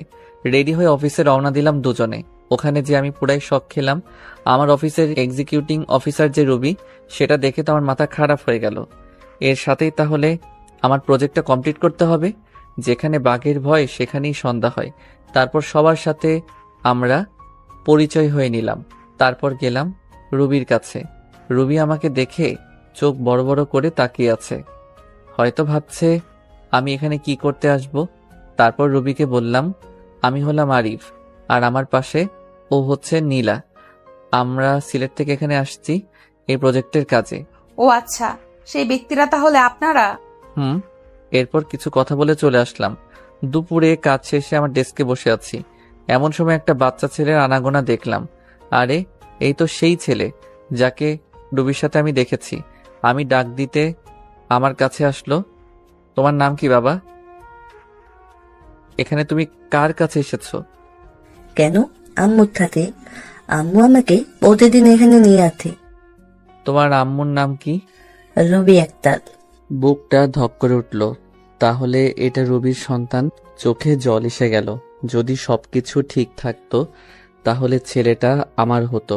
ছেলেকে কোলে নিয়ে একটা পাপ্পি দিলাম। আঙ্কেল, আঙ্কেল, আপনি আমাকে আদর করেন কেন? আপনাকে তো আমি চিনি না। মা বলেছে অপরিচিত কালো কাছে না দিতে। আজ থেকে আমরা বন্ধু। বলো মানুষ আবার বন্ধু হয় নাকি? হয় বাবা, হয়। আচ্ছা ঠিক, এখন আম্মুর কাছে যাই। আম্মু না হয় পকা দিবে। আচ্ছা যাও। রুবির কাছে রোহান যেয়ে বলল, আম্মু, আম্মু, আজ একটা লোক আমাকে খুব আদর করেছে আর বলেছে আমি নাকি তার বন্ধু। ও তাই বুঝি আমার সোনা বাবু? জানো আম্মু, লোকটা খুবই ভালো আর অনেক সুন্দর। সুন্দর মানুষ কি সুন্দরী বলে বাবা? আম্মু, স্কুলে প্রতিদিন সবার বাবা আছে, তাদেরকে কত আদর করলে আমার বাবা লাগবে না আম্মু? ছেলের কথা শুনে আমার বুকটা ফেটে যাচ্ছে। আমার নিজের দোষে আজ সন্তানকে বাবা নামক বটগাছের ছায়া থেকে বঞ্চিত করেছি। কি হলো আম্মু, তুমি কাঁদতো কেন আম্মু? রুবি আর কিছু বলে ছেলেকে বুকের সাথে জড়িয়ে ধরলো। মনে মনে বলতে লাগলো, তোর বাবা যে আর কোনোদিন আসবে না। অফিস শেষে সিঁড়ি দিয়ে নামতেছি আমি আর রিমি। এমন সময় রুবিও নামতেছে। আমাকে দেখে অবাক দৃষ্টিতে তাকিয়ে আছে। আমি দেখেও না দেখার ভান করে নামতে লাগলাম। আমি তা জেলাস করার লক্ষ্যে রিমির সাথে হেসে খেলে কথা বলতেছি আর নামতেছি। পিছন ফিরে দেখি যে রুবির চোখ দিয়ে পানি পড়ছে আর শাড়ির আঁচল দিয়ে মুছছে। বারে তাতে আমার কোনো যায় আসে না। স্বামী, সংসার, ছেলে নিয়ে তো ভালোই আছে। রাতে বাসায় ফিরে আসলাম। প্রতিদিনের মতো রিমি আন্টি আজও খাবার নিয়ে টেবিলে বসে আছে। আমাদের দেখে বলল, তোমরা ফ্রেশ হয়ে আসো, আমি খাবার দিচ্ছি। রাতে খাবার খেয়ে ঘুমের রাজ্যে হারিয়ে গেলাম।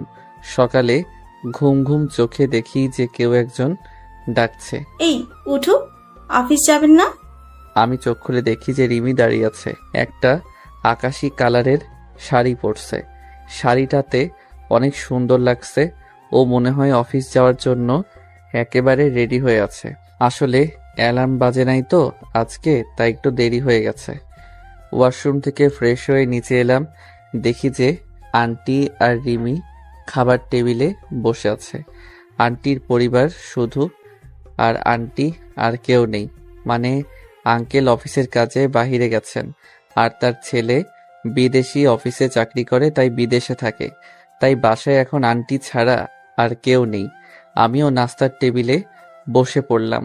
খাবার শেষ করে রেডি হয়ে রিমিকে নিয়ে বের হলাম। রিমি নাকি আজ রিক্সা করে যাবে অফিসে, তাই একটা রিক্সা নিলাম।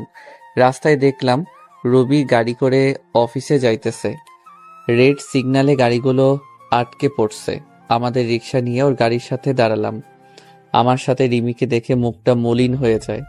শাড়ির আঁচল দিয়ে যে বারবার চোখ মুছছে তা আমার দৃষ্টি এড়ায়নি। রিমিকে নিয়ে সোজা অফিসে চলে আসলাম। অফিসে এসে দেখলাম রবি আমার কেবিনের সামনে দাঁড়িয়ে আছে, তাই আমি রিমির সাথে হেসে হেসে কথা বলা শুরু করে দিলাম। আমিও ভাবতেছি একটু ঝালনা দিলে কি আর হয়। আমি সোজা রিমির গা ঘেঁষে বসে পড়ি আর হেসে হেসে কথা বলা শুরু করি। কথা বলছি আর রবির দিকে তাকিয়ে দেখি একেবারে তেলে বেগুনে ফুলে উঠছে। ও রাগ করলে আমার কি? রাগ সামলাতে না পেরে বলল, এটা অফিস, কোন রোম্যান্সের জায়গা নয়। রিমি দেখো না অফিসার ম্যাডাম কি বলে। আরিফ, তুমিও না? এ কথা বলে রুবিও চলে গেল। আমি ভেবে পাচ্ছি না রুবি আমায় দেখে ওরকম ব্যবহার করছে কেন। তার তো স্বামী আছে। আমিও একটু মজা দেখতে রুবির পিছে পিছে রুবি কেবিনের সামনে যেতেই শুনতে পেলাম, আম্মু আম্মু আগামীকাল স্কুলের স্যারেরা বলেছে আম্মু আব্বুকে নিয়ে যেতে। তুমি তো প্রতিবারই বলো আব্বুকে নিয়ে দাও না। রুবির ছেলের এরকম কথা শুনে আমার জানার জন্য আগ্রহ হচ্ছে। রুবির ছেলে বলল তার বাবাকে স্কুলে নিয়ে যায় না। রুবির স্বামী কোথায়? কে বা রুবির স্বামী? না, আর ভাবতে পারছি না। আমাকে একটু খবর নিতে হবে। তারপর ওখান থেকে চলে আসলাম। ছেলের কথা শুনে রুবি অনেকটা কষ্ট পেল। তখনই তার মনে পড়ল, আরিফের তো বউ আছে। আমার ছেলেটাকে এখন বাবার পরিচয় দিলে সে মেনে নিবে না। না না, আমার ছেলেকে আমি দিব না। তার এই নিষ্পাপ মনে আমি কষ্টের দাগ লাগাতে দিব না। আমার ছেলে যদি জানতে পারে তার বাবার আরেকটা বউ আছে, খুব কষ্ট পাবে। আমি আমার ছেলেকে আঁকড়ে ধরে জীবন কাটিয়ে দিতে চাই। আরিফ আমাকে ক্ষমা করবে কিনা জানি না। আমার ভুলের জন্য বিধাতা প্রতিনিয়ত আমাকে কষ্ট দিতেছে। সারা জীবন আরিফের জন্য দোয়া করব, ও যাতে ভালো থাকে। এই বলে ছেলেকে বুকে নিয়ে নিঃশব্দে কাঁদতে লাগলো। আমি আমার কাজ করে চলছি। দুপুরে লাঞ্চ টাইমে সবাই ক্যান্টিনে খাওয়ার প্রস্তুতি নিচ্ছে। আমি যে রিমির সাথে বসলাম। আমরা তো কোনো টিফিন নিয়ে যাইনি, তাই বিরিয়ানি কিনতে গেলাম। তারপর বিরিয়ানি নিয়ে এসে বসলাম। আমার বিপরীত টেবিলে রুবি বসছে। আমার দিকে বারবার আর চোখে তাকাচ্ছে। রিমি আর আমি খাচ্ছি। হঠাৎ করে রিমির মুখে আমি লোকমা তুলে দিলাম। রুবির চোখ এড়ায়নি। রুবি সহ্য করতে না পেরে এখান থেকে উঠে গেল। এমন কেন করলো? রুবি চলে গেল কেন? সে গেল, না আছে তাতে তোমার কি? সেও একদিন আমাকে অনেক কষ্ট দিয়েছিল। আমি টেবিলে বসলে সে উঠে চলে যেত, এক টেবিলে বসে খাবে না বলে। কি ভাবছো আরিফ? আরে কিছু না। এই, তুমি আমার মুখে লোকমা দিলে কেন? আমি কি তোমার বউ লাগি নাকি? ধুর, বউ হতে যাবে কেন? তুমি তো আমার বেস্ট ফ্রেন্ড, আর বেস্ট ফ্রেন্ডটা বউয়ের চেয়েও বেশি হয়। ই মা, তাই বুঝি? মারবো একটা। বরাবর 7 দিন মেডিকেলে থাকবা, বুঝলে? তাহলে তো ভালোই হয়, সেবা যত্ন করতে পারবা। তোমার সাথে আমি কথা বলে আর পারবো না। দুপুরের খাবার শেষ করে কেবিনে বসে আছি। অফিসটা একটু ঘুরে ঘুরে দেখতে লাগলাম। নতুন এসেছি, এখনো কিছুই দেখা হয়নি, তাই সব জায়গা ঘুরে ঘুরে দেখলাম। তারপর বাসায় চলে গেলাম। আগামীকাল সকালের অফিসে গেলাম না। রিমিকে বলে দিলাম তুমি যাও, আজকে যাব না। রিমিও যেতে চাইলো না, তাকে বুঝিয়ে পাঠিয়ে দিলাম। রিমি চলে গেল। আমি ফ্রেশ হয়ে নিলাম। এখানে আসা কয়েকদিন হয়ে গেল। ভাবলাম আজ রুবির বাসায় যাব। রুবি এখন অফিসে আছে, এই সুযোগে খালা খালুর সাথে দেখা করে আসব। রুবির ভুলের কারণে খালা খালুকে কেন দূর করে রাখবো? তারা আমাকে কত ভালোবাসতো, নিজের ছেলের মতো। তা বাদে কালকে রুবির ছেলের কথাটা ভাবলাম, গিয়ে দেখে আসি রুবির স্বামীকে। যেই ভাবা সেই কাজ। বেরিয়ে পড়লাম খালার বাসায়। বাসাটা সেই আগের মতোই আছে, কিছু চেঞ্জ হইছে, নতুন রং করছে মনে হয়। বাসার গেটে গিয়ে কলিং বেল চাপ দিলাম। কয়েকবার বেল চাপতে দরজা খুলে দিল। আমি এক দৃষ্টিতে তাকিয়ে আছি খালার দিকে। খালা বলে উঠল, কাকে চাই? বলবেই না কেন? এই 5 বছরে আমি সেই আগের আরিফ নেই, দেখতে একেবারে বদলে গেছি। খালার বয়স হয়েছে তাই অতটা চিনতে পারছে না। খালা, আমি আরিফ। কথাটা বলার সাথে খালার চোখ পানিতে টলমল করছে। আরিফ বলে জড়িয়ে ধরলো আমায়, আমিও কেঁদে দিলাম। কোথায় ছিলি বাবা তুই? জানিস আমরা তোকে কত খুঁজেছি।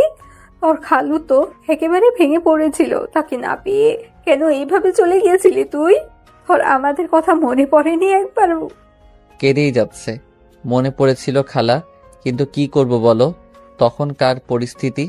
আমি রুবিকে বলেছিলাম যে তার জীবনে আর ফিরে আসবো না। এখন তো রুবির বিয়ে হয়ে গেছে, স্বামী ছেলে সংসার সব হইছে, তাই আসলাম, তাই আবার ফিরে আসলাম। কি বলছিস তুই? রুবি বিয়ে হয়ে গেছে মানে? কেন, রুবি বিয়ে হয়নি? তার একটা ছেলেও তো দেখলাম। রুবির কোনো বিয়ে হয়নি, তুই ভিতরে আয়, বলছি সব তোকে। আমি ভিতরে গিয়ে বসলাম, খালার মুখ চেয়ে বসে আছি সবকিছু জানার জন্য। নীরবতা ভেঙে আমি বললাম, কি হলো খালা, বলো। তাহলে শোন, তুই যখন বাড়ি থেকে চলে গেছিস, রুবি তখন অনেক বেশি খুশি হয়েছিল। তার কয়েকদিন পর আমি দেখতাম রুবি সারাদিন কি যেন চিন্তা করতো আর কাঁদতো। খাওয়া দাওয়া ছেড়ে দিয়েছিল। আমি যখন জিজ্ঞাসা করি তখন বলতে লাগলো, মা, আমি একটা বড় ভুল করে ফেলেছি মা। আমার জন্য আরিফ এই বাড়ি ছেড়ে চলে গিয়েছে। কি বলছিস? যা বলবি খুলে বল। তারপর রুবি সেই দিনের রাতের কথা বলল। সকালে তোর সাথে অনেক বাজে ব্যবহার করে তোকে চলে যেতে বলেছে। একদিন রুবির সাথে ওর ওই বান্ধবীর দেখা হয়। ওই বান্ধবী বলে দেয় যে রুবি যখন ড্রিঙ্কস করে সেন্সলেস ছিল তখন তার ভাই রুবির সাথে খারাপ ব্যবহার করে। তাই তার বান্ধবী রুবির কাছে ক্ষমা চেয়ে চলে যায়। রুবি এসব কথা শুনে মাথাটা ধরে যায় যে তোকে দোষারোপ করেছে। মেয়েটা অনেক ভেঙে পড়ে যায়, তাই ওকে আমি কিছু বলি নাই। তার কয়েক মাস পর রুবি একদিন মাথা ঘুরে পড়ে যায়। আমরা ডাক্তারের কাছে নিয়ে গিয়ে জানতে পারি রুবি মা হতে চলেছে। আর রুবি সাথে যে ছেলেটা দেখেছিস ওটা তোর আর রুবির ছেলে। কথাগুলো শোনার পর আমার চোখ দিয়ে আপনা আপনি পানি পড়তে লাগলো। তার মানে ও আমার ছেলে। আমার যে কি আনন্দ লাগছিল বলে বোঝাতে পারবো না। তাই রুবি আমায় আর রিমিকে একসাথে দেখে জ্বলতেছিল। আরে শোন বাবা, রুবিনা তোকে অনেক ভালোবাসে। তুই চলে যাওয়ার পর ও ওর ভুল বুঝতে পেরেছে, অনেক কেঁদেছে। তোর জন্য আজও অপেক্ষা করে বসে আছে মেয়েটা। তুই আর ওকে ফিরিয়ে দিস না রে বাবা। তাই বললে কি আর হয়? আমাকেও কম কষ্ট দিয়েছিল নাকি? তার প্রতিশোধ আমি না নিয়ে তাকে কাছে টেনে নিব না? খালা, আমার একটা কথা রাখবে? কি কথা বল। আমি যে এখানে এসেছি তা যেন রুবি না জানতে পারে। আমি যে সব জানি। আর শোনো, রুবি আমাকে কম কষ্ট দেয়নি, তাই ওকে একটু শিক্ষা না দিয়ে আমি আমার কাছে ওকে টেনে নিব না। ও বুঝুক আপনজনকে কষ্ট দিলে কি হয়। আচ্ছা, তুই যা ভালো মনে করিস। ও তো তোর খালু এসে পড়েছে। তাই আমি খালুর সাথে কথা বলে অনেক সময় ওখানে থেকে চলে আসলাম। আর বলে আসলাম রুবি যেন কিছুতেই জানতে না পারে। রাস্তা দিয়ে যাচ্ছিলাম, কিছুক্ষণ যাওয়ার পর চোখ পড়ল একটা স্কুলের গেটে। দেখি যে আমার ছেলেটা ব্যাগ ঘাড়ি নিয়ে দাঁড়িয়ে আছে। কাছে যে জিজ্ঞেস করলাম, কি হলো বাবা, এখানে মন খারাপ করে দাঁড়িয়ে আছো কেন? জানো আঙ্কেল, আমার আব্বু নেই। আজ স্কুলে সবার আব্বু আম্মু দেখেছে। আম্মু এসে শুধু ছেলের সাথে কথা বলে গেছে। আমি রাগ করে এখানে দাঁড়িয়ে আছি। ছেলের কথা শুনে বুকের বাঁ পাশে চিনচিন ব্যথা শুরু হয়ে গেল। মনে মনে বলতেছি, আমি তোর বাবাই, শুধু পরিস্থিতির কারণে আজ তোর কাছ থেকে দূরে। ছেলেকে আদর করে দারোয়ানকে বলে স্কুলের গেটের ভিতরে ঢুকিয়ে দিয়ে আসলাম। মনে মনে ভাবতেছি রুবি না হয় নিষ্ঠুর, তাই বলে আমিও নিষ্ঠুর হব। নিজের ছেলের পরিচয় আমার কাছ থেকে গোপন রাখলো। নিজের ছেলের কাছে আমি আজ পিতৃ পরিচয় গোপন রাখলাম। খুব কষ্ট হচ্ছে। মা, আজকে ওই আঙ্কেল আমার স্কুলে এসেছিল, আমাকে অনেক আদর করেছে। এইরকম যদি আমার বাবাই হতো খুব ভালো হতো না মা? রোহান, তোমাকে না বলেছি অপরিচিত কোনো লোকের কাছে না যেতে? আর কোন আঙ্কেল, আমাকে একটু কালকে দেখিয়ে দিও তো। আচ্ছা ঠিক আছে মা। রুবি তার ছেলেকে নিয়ে বাসায় চলে গেল। আমার কথা মতো খালা খালু কেউ বলে নাই যে আমি এখানে এসেছিলাম। পরদিন অফিসে গিয়ে কেবিনে কাজ করতেছি, এমন সময় পিয়ন এসে বলল, রুবি ম্যাডাম আপনাকে ডেকেছে। আমি দেরি না করে চলে গেলাম। আরিফ খান, আপনি কাল অফিসে এলেন না, কতগুলো কাজ ছিল, এভাবে কাজ না করলে প্রজেক্টটা শেষ করবেন কিভাবে? আসলে ম্যাডাম ভুলে গিয়েছিলাম একটু। রাখেন আপনার ভুলে যাওয়া। এত বড় প্রজেক্টের কাজ কোন ভদ্রলোকে যে আপনাকে দিয়েছে আমি তা ভেবে পাচ্ছি না। আর ভুলে তো যাবেনি, সুন্দরী বউকে নিয়ে অফিসে নুষ্টি ফুষ্টি করলেই তো সবাই ভুলে যায়। Sorry madam. এমন সময় রোহান এসে বলল, মা, এই আঙ্কেল আমার খুব আদর করে, তোমাকে এনার কথাই বলেছিলাম। রুবি জিজ্ঞাসা সূচক দৃষ্টিতে আমার দিকে তাকালো। আমি তার মুখে একটু খুশির ছাপ দেখতে পাচ্ছি। তারপর আবার কঠোর রূপ ধারণ করলো, আমার দিকে তাকিয়ে কথাটা বলল, তোমাকে না বারণ করেছে অপরিচিত ফালতু লোকের কাছে না যেতে? মা, আঙ্কেল খুব ভালো, তুমি ফালতু বলছো কেন? চুপ, একদম চুপ। বেশি পাকনা হয়ে গেছো না? আর এই যে মিস্টার আরিফ, আপনি আমার ছেলের সাথে আর মিশবেন না, এই বলে দিলাম। মুহূর্তের মধ্যে মনটা খারাপ হয়ে গেল। ফালতু কি আমি নাকি তুমি নিজেই? রুবি, খুব বলতে ইচ্ছা করছে। রুবি, কি দেখছো তুমি আমার মাঝে ফালতুর মতো কার্যকলাপ? বলতে গিয়ে আর বললাম না। কেবিন থেকে এক বুক হতাশা নিয়ে বেরিয়ে আসলাম। মা হয়ে কেমনে নিজের ছেলেকে তার বাবার সাথে মিশতে দেয় না, খুব কষ্ট লাগছে। আচ্ছা, আমিও তোমাকে বুঝিয়ে দিব রুবি কষ্টের উপলব্ধিটা কেমন। অফিস শেষে রিমিকে বললাম আমার সাথে ঘুরতে যাবে নাকি। রিমিও রাজি হয়ে গেল। আমি আর রিমি একটা পার্কে বসে আছি। আমার মনটা খারাপ দেখে রিমি জিজ্ঞেস করলো, মন খারাপ কেন আরিফ? কই কিছু না তো, এমনি। আচ্ছা, একটা কথা বলো তো আরিফ। কি? রুবি ম্যাডাম কিছুদিন থেকেই তোমাকে চোখে চোখে রাখছে। আমার সাথে হেসে হেসে কথা বলে প্রচুর রাগ হয়। সেদিন আমাকে জিজ্ঞেস করলো, তোমাদের আচরণ দেখে মনে হলো স্বামী স্ত্রী, কতদিন হয়েছে তোমাদের বিয়ে হওয়ার? আরো অনেক কথা বলেছে। আচ্ছা, তোমার সাথে রুবি ম্যাডামের কোনো সম্পর্ক আছে নাকি? আমি দীর্ঘশ্বাস ফেলে জবাব দিলাম, থাক না ওসব কথা। বলো না আরিফ। আমি তোমাকে আমার স্ত্রীর কথা বলেছিলাম না? রুবি সেই আমার স্ত্রী। কথাটা বলতেই রিমি অবাক হয়ে গেল। এই হচ্ছে তোমার বউ? আমি রুবিকে সব কিছু বলবো, ও তোমাকে মেনে নিবে। কিচ্ছু বলতে হবে না তোমাকে, যা করার আমি করব। তারপর রিমিকে বললাম, তুমি শুধু অফিসে আমার সাথে প্রেমের অভিনয় করবা, এতটুকু।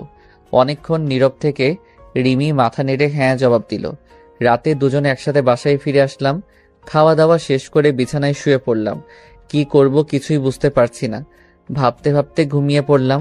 সকালে ঘুম ভাঙলো অ্যালার্মের শব্দে। তারপর রিমি ফুপু নাস্তা দিল, খেয়ে অফিসের উদ্দেশ্যে বেরিয়ে গেলাম। অফিসে পৌঁছে রিমিকে বললাম, তুমি ভিতরে যাও, আমি একটু পাশের দোকান থেকে আসছি। কিছু সময় পর অফিসে ঢুকলাম। গিয়ে দেখি রিমি আর রুবি বসে বসে কাজ করছে। এই জানো কি করছো ওখানে? তুমি এখানে কেন? চলো আমার কেবিনে চলো। রুবির দিকে তাকিয়ে দেখি রাগে লাল হয়ে গেছে। মনে হচ্ছে এখনই চিবিয়ে খেয়ে ফেলবে। ও বাবু, দেখছো না কাজ করছি, পরে যাব। এত বড় লোকটাকে বাবু বলছে। বিড়বিড় করে বলল, আচ্ছা জানো আমি এখন যাই। মা, একটা ফ্লাইং কিস ছুঁড়ে মারলাম। ভালো লাগছিল না, তাই অফিসের ছাদে গেলাম। গিয়ে দেখি আমার ছেলে একটা বল নিয়ে খেলছে। আমাকে দেখা মাত্রই আমার কাছে আসলো। তোমার আম্মু বকা দিবে না আমার কাছে আসছো যে? আম্মু অনেক পতা, আমার সাথে অনেক লাগ করে। তাই বুঝি বাবা, ছেলেকে নিয়ে ছাদে দাঁড়িয়ে আছি। এমন সময় রুবি আসলো ছেলের খোঁজে। তোমাকে না বলছি এখানে না আসতে? বাবু আসলে কেন? দাঁড়াও রুবি। অনেকটা অবাক হলো আমার কথা শুনে। এই সন্তান কার? আমার আর আমার স্বামীর। কেন, আপনার কি হয়েছে? তা তোমার স্বামীটাকে জানতে পারি? আপনাকে না জানলেও চলবে। আপনি কে হন যে আপনাকে বলবো? এই কথা শুনে নিজের রাগ কন্ট্রোল করতে পারিনি।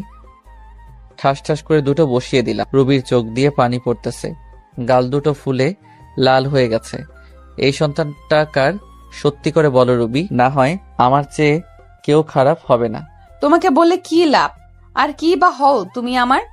তাচ্ছিল্যের হাসি দিয়ে বললাম, ন্যূনতম যে স্ত্রী স্বামীকে মানে না, স্বামীর চরিত্রহীন বলে গালি দিয়ে বাসা থেকে বের করে দেয়, তার কপালে আর যাই হোক স্বামী জুটবে না। শুনলাম তোমার নাকি বিয়ে হয়নি, তাহলে এই ছেলেটা আসলো কোথা থেকে? না জানি কার সাথে কি করে বেড়াইছে। ছি! এ কথা বলার সাথে সাথে রুবি আমার কলার চেপে ধরলো আর বলতে লাগলো, মুখ সামলে কথা বলো আরিফ, আর একটাও বাজে কথা বললে খুন করে ফেলবো। আমি এক ঝটকায় নীলার হাত ছাড়িয়ে পিছন থেকে হাত দুটো মুচড়ে ধরে বললাম, সত্য কথা বললে তো গায়ে লাগবেই। আমার লাগছে, ছাড়ো প্লিজ। ছাড়ার জন্য তো ধরিনি। আগে বলো, আমার কথাটা সত্য নাকি মিথ্যা? রুবি চুপ করে আছে। তাহলে আমি ধরে নিব সব সত্য। তোমার যা ইচ্ছে মনে করতে পারো, প্লিজ আমার হাত ছাড়ো, লাগছে খুব। ওয়েট, এত অস্থির হচ্ছ কেন? সবে তো শুরু। আগে বলো, এই সন্তান কার? কি হলো বলো না কেন? আরে বলছো না কেন? কি হলো বলো। জোরে একটা ধমক দিয়ে বললাম। রুবি শুধু কেঁদেই চলেছে। আঙ্কেল তুমি মাকে ছেড়ে দাও, মা অনেক করতে পারতে। ছেলের কথা শুনে আর ধরে রাখতে পারলাম না, ছেড়ে দিলাম। রুবি ছাড়া পেয়ে ছেলেকে জড়িয়ে ধরে কাঁদতে লাগলো। শক্ত করে জড়িয়ে ধরে আছে, মনে হচ্ছে আমি ছো মেরে তার ছেলেকে নিয়ে যাব। রুবি ছেলেকে জড়িয়ে ধরে শুধু কেঁদে চলছে। আমি আবারও জিজ্ঞেস করলাম, রুবি এই সন্তানটা কার? কি হলো বলছো না কেন? রুবির চোখ দিয়ে শুধু পানি পড়ছে। আমি এই কথা বলে ওই স্থান ত্যাগ করলাম। অফিসে বসে নিজের কাজে মনোযোগ দিলাম। রুবি মনে মনে কথাগুলো বলতেছে। বলবো না আরিফ, আমি কিছুতেই আমার সন্তানের কথা তোমাকে বলবো না। এই সন্তান শুধুই তোমার। তোমাকে বললে আমার সন্তানকে তুমি নিয়ে যাবে। আমি মা হয়ে এটা কিছুতেই সহ্য করতে পারবো না। এই জীবনে আমার নিজের দোষে তোমার ভালোবাসা হারিয়ে আজ আমি নিঃস্ব। এই সন্তান এখন আমার একমাত্র সম্বল। আমি যে আমার ছেলেকে ছাড়া বাঁচবো না। মা তুমি কি ভাবতো? ওই আঙ্কেলটা তোমাকে কেন বলেছে? বলো না মা, বলো না। এতটুকু বাচ্চাকে কি বলবে রুবি? নিজের করা ভুলগুলো। আর এই অবুঝ বাচ্চা কি বা বুঝবে? কিছু না বাবা, এমনি তো কেউ মারে না মা। স্কুলে ছেলেরা পড়ানা দিতে পারলে খুব মারে। তুমি নিশ্চয় আঙ্কেলের কাছে পড়া দিতে পারো নাই, তাই তোমাকে মিলেছে। ছোট বাচ্চার মনের পরিধি যতটুকু সে হিসেব করে বলছে কথাটা। রুবি কিছু না বলে ছেলেকে কোলে করে নিচে নেমে এলো। আমি অফিসের কাজ শেষ করে বাসায় ফিরে আসলাম। এইভাবে কেটে যায় 1টি মাস। এই 1 মাসে আমি রুবিকে যথেষ্ট কষ্ট দিয়েছি। এমন কোনো দিন নেই যে রুবিকে আমি কাঁদাইনি। রিমির সাথে প্রতিনিয়ত স্বামী স্ত্রীর অভিনয় করে গেছি। রুবি এতে খুব কষ্ট পেয়েছে, আর আমিও পেয়েছি রুবির কষ্টে কষ্ট পেয়ে। প্রজেক্টের কাজও শেষের কয়েকদিন পর অফিসে গেলাম, যে দেখি রুবি আজ আসেনি। অনেকটা অবাক হলাম। অফিস থেকে বাসায় এসে শুয়ে পড়লাম। পরদিন সকালে ভাবতেছি রুবি কেন অফিসে আসেনি। না, আজ আর আমার ছেলেকে আমার কাছে নিয়ে আসবই। ওকে ছাড়া আমার একা একা ভালো লাগে না। অফিসের কাজ করে সন্ধ্যার দিকে চলে গেলাম খালাদের বাসায়। বাসায় গিয়ে কলিং বেল বাজাতেই রোহান মানে আমার ছেলে দরজা খুলে দিল। আমাকে দেখে খুশিতে বলল, আঙ্কেল। এমন সময় রুবি রান্নাঘর থেকে বেরিয়ে আসলো। আমাকে দেখে অনেকটা অবাক হয়ে গেল। এখানে কেন এসেছো? আমার ছেলেকে নিয়ে যেতে এসেছি। তুমি যতই ওর কাছ থেকে আমার পরিচয় গোপন করো না কেন, লাভ নেই। কে তোমার ছেলে? খবরদার আমার ছেলেকে ছোবে না। এটা আমারই ছেলে রুবি। না না মানে এক্ষুনি ডিএনএ টেস্ট করব। তোমার যাই ইচ্ছে করো, আমার ছেলেকে আমি কোথাও যেতে দিব না। এই বলে রোহানকে জড়িয়ে ধরল রুবি। আমি হ্যাচকে একটা টান দিয়ে রোহানকে নিয়ে আসলাম নিজের কাছে। ওকে কোলে করে নিয়ে যাইতেছি, এমন সময় রুবির চিৎকার, আমার ছেলেকে নিয়ে যেও না প্লিজ। আমার বুক খালি করো না, ফিরিয়ে দাও আমার বাবা সোনাকে। আমি কোনো কথায় কান্না দিয়ে দরজার সামনে ছেলেকে নিয়ে এগিয়ে যেতে লাগলাম। রুবি আমার পায়ে পড়ে গেল। তোমার দুটি পায়ে পড়ি, আমার ছেলেকে নিয়ে যেও না। আমি হাত দিয়ে ধাক্কা দিয়ে রুবিকে সরিয়ে রোহানকে নিয়ে বেরিয়ে আসলাম। আঙ্কেল আমাকে কোথায় নিয়ে যাচ্ছ? আঙ্কেল না বলে আমাকে বাবা বলো। আমি তোমার বাবা। সত্যি বাবা? হ্যাঁ, আমি তোমার বাবা। ছেলেকে নিয়ে নিজের বাসায় ফিরে আসলাম। বাসায় আসতেই রিমি জানতে চাইলো, সব বলে দিলাম। রাতে খাবার খেয়ে শুয়ে পড়লাম। বাবা বলো। মা আমাকে ছাড়া কোনোদিন ঘুমাই না, আমাকে না পেলে মা মারা যাবে। ছেলের কথা শুনে বুকের ভিতর চিনচিন করে উঠল। রুবি যদি সত্যি কিছু করে ফেলে। এমনিতে যে রাগ, 7-5 না ভেবে রোহানকে নিয়ে রুবির বাসায় রওনা হলাম। বাসায় যে যা দেখলাম তা দেখার জন্য আমি মোটেও প্রস্তুত ছিলাম না। দরজা খুলে ভিতরে প্রবেশ করতে দেখি রুবি মেঝেতে পড়ে আছে। কপাল ফেটে একটু রক্ত বের হচ্ছে। হাত দিয়ে রক্ত পড়ছে, সম্ভবত শিরা কাটার চেষ্টা করেছে। দেরি না করে তাড়াতাড়ি কোলে তুলে নিয়ে বিছানায় শুয়ে দিলাম। কপালে হাত দিয়ে দেখি প্রচুর জ্বরে গা পুড়ে যাচ্ছে। সারা রাত মাথায় জলপট্টি দিলাম। নিজ হাতে বাসায় রান্না করেছি, রুবিকে নিজের হাতে খাইয়ে দিলাম। আজ 5 বছর পর রুবির এতটা কাছে আসার সুযোগ পেলাম। অন্যরকম একটা ভালো লাগা কাজ করছে মনের ভিতর। কিন্তু রুবির এখনো জ্বর কমেনি। রাতে রুবির মাথার কাছে বসে আছি, এমন সময় জ্বরের ঘরে রুবি বলে উঠল, আরিফ আমাকে ছেড়ে চলে যাবে না তো? আমাকে ক্ষমা করে দাও, আমি ক্ষমার অযোগ্য জানি। চুপচাপ শুয়ে থাকো তো, জ্বরের ঘরে কি যাতা বকছো? এ কথা বলে উঠে যাব, এমন সময় রুবি আমার হাত ধরে এক ঝটকায় রুবির মুখের সামনে আমার মুখ নিয়ে এলো। রুবি আমার কলার চেপে ধরে আছে, ওর নিঃশ্বাস আমার মুখের উপর পড়ছে। একদম খুব কাছে অবস্থান করছি আমি, আর বলতে লাগলো, আর কত কষ্ট দিবে আমাকে বলো আরিফ, বলো। তুমি যখন অন্য মেয়ের সাথে হেসে খেলে কথা বলো, আমার প্রচুর কষ্ট হয়, মনে হয় যেন মারা যাই। আমি জানি তুমি রিমিকে বিয়ে করো নাই, আমাকে তুমি খুব ভালোবাসো, এটাও আমি জানি। তোমার জীবনে অন্য কাউকে আপন করে নেওয়ার আগে নিজ হাতে আমাকে মেরে ফেলো। আমি এই জীবন আর রাখতে চাই না। কষ্ট তোমার থেকে আমি বেশি পাচ্ছি। তোমার জীবনে নতুন কেউ আসলে আমি সহ্য করতে পারবো না। বিশ্বাস করো, এতদিন তোমাকে ছেড়ে থাকতে অনেক কষ্ট হয়েছে। আমি যখন আমার ভুল বুঝতে পেরেছি, সেদিন থেকে আমি তিলে তিলে শেষ হয়ে যাচ্ছি। এই 5 বছর প্রতিদিন আমি তোমার পথ চেয়ে বসে থাকতাম তুমি আসবে বলে, কিন্তু দেখো তুমি আসতে 5টি বছর লেগে গেল। আর যখন এলে তখন রিমিকে নিয়ে এলে। আমি ভেবেছিলাম তুমি বিয়ে করেছো, রিমি তোমার বউ। জানো, ওই দিন আমি আত্মহত্যা করতে গিয়েছিলাম, শুধুমাত্র আমার ছেলের কথা ভেবে, আর করি নাই। আমাকে শক্ত করে নিজের বুকের সাথে জড়িয়ে আছে। আমি আর ছাড়াতে পারলাম না। হয়তো জ্বরের ঘরে এসব বলতেছে। এসব ভাবতে ভাবতে কখন যে ঘুমিয়ে গেছি সেটাই টেরই পেলাম না। সকালে ঘুম ভেঙে দেখি যে রুবি আগের মতো আমাকে জড়িয়ে শুয়ে আছে। রুবির থেকে নিজেকে ছাড়িয়ে ওর কপালে হাত দিয়ে দেখি এখন আর জ্বর নেই। একটা স্বস্তির নিঃশ্বাস ফেললাম। রুবিকে না ডেকে ফ্রেশ হয়ে অফিস চলে গেলাম। আসলে খালা খালু কেউ নেই বাড়িতে, তারা নাকি গ্রামের বাড়িতে গেছে। সন্ধ্যায় রুবির বাসায় আসলাম। রুবির কোনো কথাবার্তা নেই, চুপচাপ আমাকে খাবার বেড়ে দিচ্ছে। আমি খেয়ে দে ছেলেকে আদর করে চলে আসব, এমন সময় রুবির ডাক। আরিফ, বলো রুবি। তোমার কাছে একটা জিনিস চাইবো, দিবে? ধরে নাও আমার জীবনের এটাই শেষ ইচ্ছা। মনের ভিতর উলটপালট হয়ে গেছে কথাটা শোনার পর থেকে। মাথা চাপা কণ্ঠে জবাব দিলাম, কি জিনিস? একটা রাত, শুধু একটা রাত তোমার কাছে স্বামীর অধিকারটুকু চাই। জীবনের কিচ্ছু চাইবো না, শুধু একটা রাত চাই। কি বলছো এসব? তোমার মাথা ঠিক আছে তো? প্লিজ না করো না, আমার এই অপূর্ণ ইচ্ছেটা পূরণ করো। এই বলে রুবি আমার দিকে এগিয়ে আসলো। আমার পায়ের উপর পা দিয়ে আমাকে জড়িয়ে ধরে ঠোঁটে ঠোঁট মিশিয়ে দিল। আমিও নিজেকে আর কন্ট্রোল করতে পারলাম না। সারা রাত রুবি নিজেকে আমার কাছে বিলিয়ে দিয়েছে, আমি তাকে ভালোবাসা দিয়ে ভরিয়ে দেই। সকালবেলা ঘুম থেকে উঠে দেখি রুবি নেই, কিন্তু রুবি নেই। আমার ছেলেটা পাশের রুমে দেখলাম, বাসায় তন্ন তন্ন করে খুঁজলাম কিন্তু কোথাও নেই। গেলটা কই? আমার মনে হচ্ছে রুবিকে আমি হারিয়ে ফেলেছি। আমার নিঃশ্বাস বন্ধ হয়ে আসছে, মনে হচ্ছে দম বন্ধ হয়ে এক্ষুনি মারা যাব। রুবিকে খুঁজতে খুঁজতে টেবিলের দিকে চোখ পড়ল, দেখলাম একটা চিঠি। চিঠিটা খুলে পড়তে লাগলাম। আরিফ, তুমি যখন এই চিঠিটা পাবে, হয়তো আমি তোমার থেকে অনেক দূরে চলে যাব। আমি জানি তুমি আমাকে হয়তো কখনো ক্ষমা করতে পারবে না। তোমার উপর আমি যে দুর্ব্যবহার করেছি তা হয়তো ক্ষমার অযোগ্য। আমি রাতে তোমার কাছে স্ত্রীর অধিকার চেয়েছিলাম, তা তুমি দিয়েছো, তাতেই আমি অনেক খুশি। চলে যাচ্ছি তোমার জীবন থেকে, আর আসবো না। কোথায় যাচ্ছি তা আমি নিজেও জানি না। আর হ্যাঁ, তোমার ছেলেকে তোমার কাছে রেখে গেলাম, ওকে তুমি নিজের মতো করে বড় করো, আর রিমিকে বিয়ে করে নিও।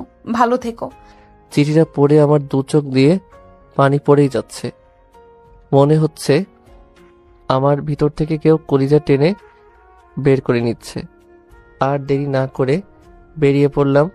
যাওয়ার সময় দেখি খালা খালু চলে এসেছে। আমার দিকে তাকিয়ে বলল, কি হয়েছে? আমি শুধু বললাম, রোহানকে দেখে রেখো বলে বেরিয়ে গেলাম রাস্তায়। গোটা রাস্তা পাগলের মতো এপাশ ওপাশ খুঁজতে লাগলাম। প্রায় অনেক জায়গায় খোঁজা শেষ, এবার আশা ছেড়েই দিয়েছি। হাঁপিয়ে রাস্তায় বসে পড়লাম। কিছু সময় নিচে বসে থাকার পর সামনে চোখে পড়ল বাস স্টেশনের বেঞ্চের মেয়েটির দিকে। কি রুবির মতো? আমি ভুল দেখছি না তো? চোখ ডলে দেখলাম না, সত্যি রুবি বসে আছে, নিচের দিকে তাকিয়ে কান্না করছে। বাস এত সকালে ছাড়ে নাই, তাই মনে হয় বাসের অপেক্ষায় বসে আছে। আমি আর দেরি না করে দৌড়ে চলে গেলাম রুবির কাছে। গিয়ে বললাম, রুবি। আমার দিকে চেয়ে আবার মাথা নিচু করে আছে। রুবি, তুমি এইভাবে চলে আসলে কেন? কি হলো? কথা কানে যাচ্ছে না? বলো। মাথাটা খারাপ হয়ে গেল। বেঞ্চের থেকে টেনে দাঁড় করিয়ে দিলাম এক থাপ্পড়। গালে হাত, আমার দিকে চলো চোখে তাকিয়ে কেঁদেই যাচ্ছে। আমার আর তার কান্না সহ্য হলো না, টান দিয়ে বুকের সাথে মিশিয়ে নিলাম। কি ভেবেছ নিজেকে? যখন তখন আমাকে কষ্ট না দিয়ে তোমার ভালো লাগে না, তাই না? জানো না আমি তোমাকে কতটা ভালোবাসি। আর কি বললে, আমি রিমিকে বিয়ে করে নিব, তাই না?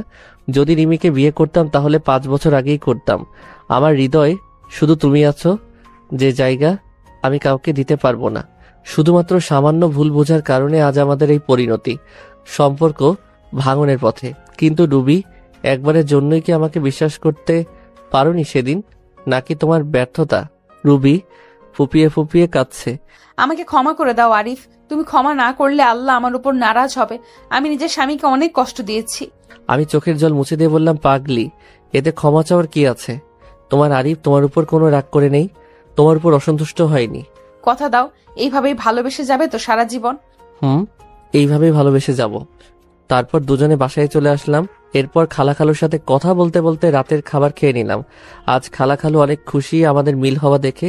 খাবার শেষে রুমে আসলাম, অপেক্ষা করছি রুবি আসার জন্য। কিছু সময় পর রুবি রুমে আসতে তাকে জড়িয়ে ধরলাম।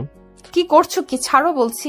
আজ তো আর ছাড়ছি না। কাল তুমি স্ত্রীর অধিকার বুঝিয়ে দিয়েছো, আজ আমি স্বামীর অধিকার বুঝিয়ে নিব। রুবিকে কোলে তুলে নিয়ে খাটে ফেলে দিলাম, তারপর জড়িয়ে ধরে ঠোঁটের সাথে ঠোঁট মিশিয়ে দিলাম।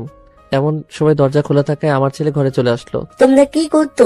ছেলের মুখে এমন কথা শুনে আমি কি করব, কি বলবো? রুবি তো আমার বুকে মুখ লুকিয়ে আছে। আসলে তোমার আম্মুর খারাপ লাগছিল তো তাই। থাক, আর বলতে হবে না, আমি গেলাম নানুর রুমে, তোমরা থাকো।